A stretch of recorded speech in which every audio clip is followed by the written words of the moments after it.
Hello and welcome to the Renee Report. On today's episode, we are going to be talking about the NBA All-Star Weekend we have ahead of us on the Saturday and Sunday night, which is going to be absolutely glorious. Before I get into that, I just want to wish everybody a happy Valentine's Day. I want to thank you for listening, as it means so much, and let's get right into it. The NBA All-Star Weekend is one that is certainly cause for many concern. In many ways, the All-Star game is essentially irrelevant. It's more important to be named an All-Star than it is to actually play in the game. Because as we know as NBA fanatics, the game has no defense. And I know the NBA already gets complaints about no defense, but I really mean nobody is guarding nobody. Well, to me, that's not what the All-Star game means anymore. What I like about NBA All-Star Weekend is the Rising Stars game, is the dunk contest, is the three-point contest. And that's kind of what I want to talk about on today's episode. And I want to lead off with the absolute banger of the NBA dunk contest. And my goodness, do we have a great slate of contestants. Are you sick of Matt McClung pulling off amazing dunks and getting 50-point scores every single fucking round? Well, unfortunately for you, Matt McClung is in it yet again. Then there is Stephon Castle. Oh yeah, the guy who's got a great future, has Wembanyama for the next 10 years, and has bounce out of this world. He's going to be a really good contestant. He's a shooting guard, so he's not the biggest guy in the world, which is great for the dunk contest because usually that adds a little pop to your dunks and makes them a little bit more impressive. I would say Stephon Castle is the Russell Westbrook type of dunker. He's not someone that I expect to go 90 feet over the rim, but the explosiveness and the power in which he dunks at is really, really mesmerizing to watch. I think he'll do very well in the competition, and I need his stock to lay low so I can scoop him up cards-wise, which is why I know he's going to inevitably win. Next, we go on to Metellus Buzelis. Buzelis is an absolute freak of nature. This kid is long. He's 6'9", 6'10" in his frame. He's skinny as a goalpost, and he can jump out the fucking gym. I mean, he's got great highlights of dunking on people. I fully expect him to be able to be capable of crazy dunks behind the back, through the legs, from really far away, maybe even free throw line. He should be really catered for the NBA dunk contest. Again, he is such size that it's not going to look quite as impressive as a Castle or a McClung, but I still think he'll do really well. And finally, we have Andre Jackson Jr. as the last contestant in the dunk contest. He's probably the least known out of the four of them. He is the massive underdog of this competition, and he has some bunnies. This boy has some jump. His hair's about 15 feet up in the air with his afro, but that does not take away from the fact of his ability to be able to dunk. He, again, like Castle, has a lot of power. I'm not sure how well this competition will be suited for him. I think he's rightfully a big underdog, but he is also the biggest one to gain. If he has an amazing performance and shocks the world, all of a sudden he could be someone who's known by the world a little bit more, and he really puts himself on the map. So seeing the opportunity, Andre Jackson Jr.'s got to be taking this pretty fucking seriously. So if I had to make my pick for who I believe is going to win the NBA dunk contest, I think it's clear, point blank period. People are sick of Matt McClung winning every single year. I think there's going to be a little bit of voter fatigue as what happens to an MVP that's happened too much. Cough, cough, Ryan, no way Jokic is going to win it this year. I'm still holding to that. Regardless, I believe McClung will lose. I believe the final will be between Castle and Matt McClung, and our boy Castle will come out on top and let the world know how much of a dog this kid is. So next I want to transition into the three-point competition, and my goodness gracious, is this a loaded cast of three-point shooters. This competition is must-watch TV, folks. Now, Damian Lillard is the favorite at plus 350, and that's understandable as Damian Lillard is a fantastic shooter. He's done well in this competition before, and you want a Damian Lillard, you want a Curry, you want somebody who has the ability, if they see the ball go in a few times, all of a sudden they make 10, 12, 14 threes in a row. This competition was made for a Damian Lillard. His clutch ability should transition very well to a three-point competition. Next up in the odds would be Buddy Hield and Tyler Hero. I don't agree with Buddy Hield. I think Buddy Hield is someone that theoretically would be good in this competition, but as he has in his NBA career, will end up letting down a lot of people who bet on him. I would suggest to stay away from him. That's just my opinion. He is someone who can get hot and get on a streak, but I think he's not a high-pressure guy, and he really hasn't had that great of a career in the NBA. I personally don't believe him in this spot. I'm going to say that. Next up in the lineup, we have two very interesting guys. Darius Garland having the season of his life, representing the Cleveland Cavaliers, who are on a fucking heater of all heaters, as well as Tyler Hero, who I also think, similar to Damian Lillard, was made for this kind of a competition.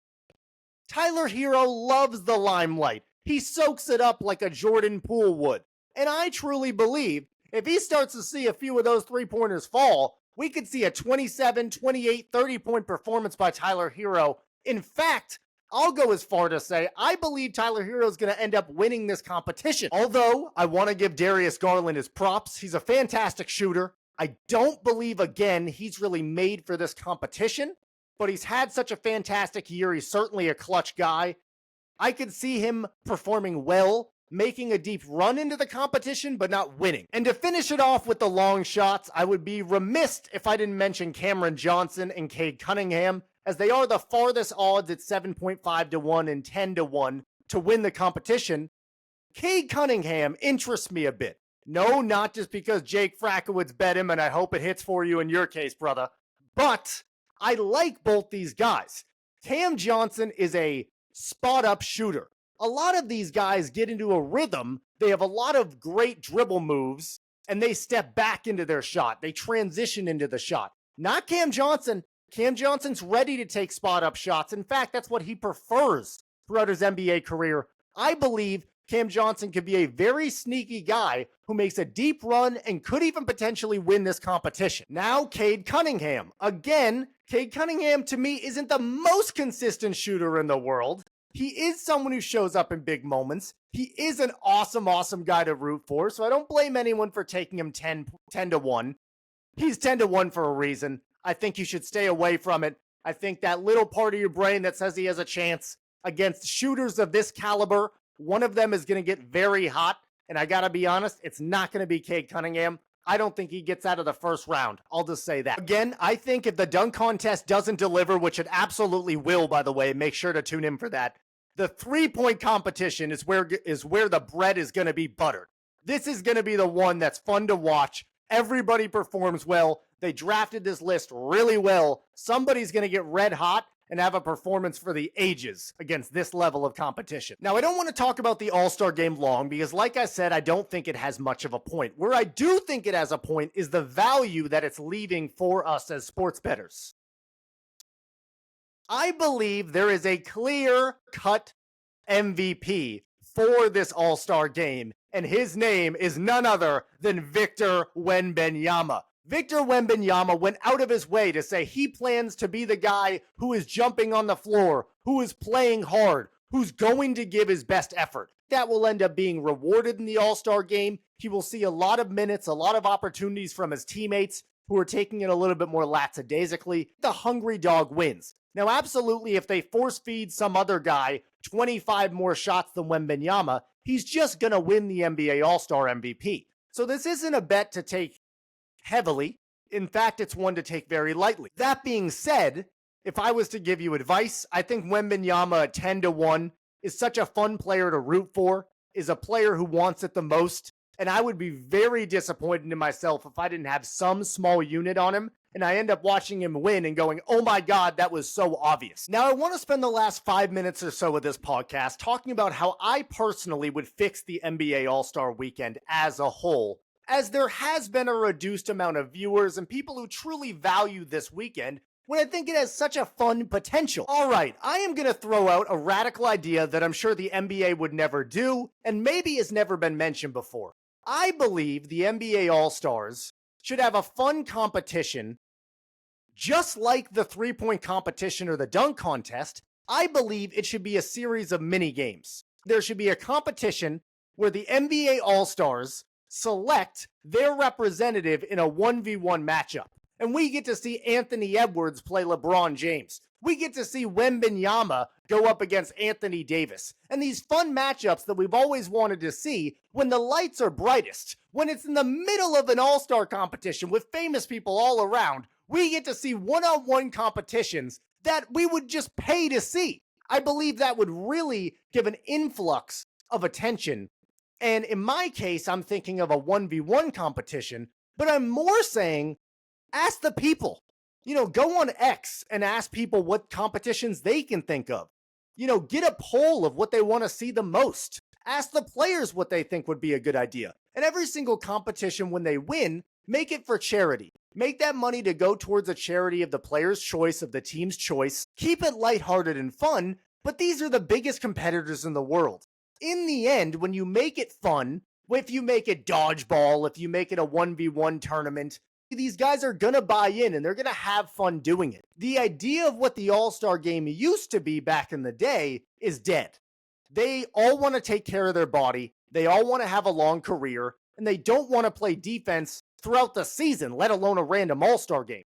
So if the old way of it is dead, you've got to move the goalpost. You've got to find a new way to make this generation of players excited to do it. Not everyone's going to be Wembanyama and it be their first time and really be excited. 4 or 5 years down the road, even he won't care as much. It becomes normal.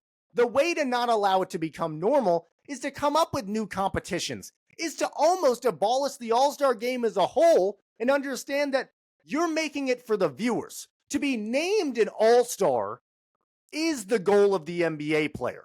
I think past that, the game might not even need to exist. Name the All-Stars, the people who are worthy of being selected, and then come up with a game. I don't care if it's paintball. I don't care what it is. Make it different. Even make it a different sport potentially. You could already still have the celebrity game, the 3-point competition, the dunk contest. Those are all staples. But I think potentially, and this sounds crazy, abolish the All-Star game as a whole and create it into a mismatch of maybe even a different competition each year, but understand we're in a different era and treat it as such. I'm curious what you guys think down below. I'm sure it sounds a little crazy, but I think there's a world that makes a lot of sense. I appreciate anyone for listening. This has been yet another episode of the Renee Report, and I'm out. Peace!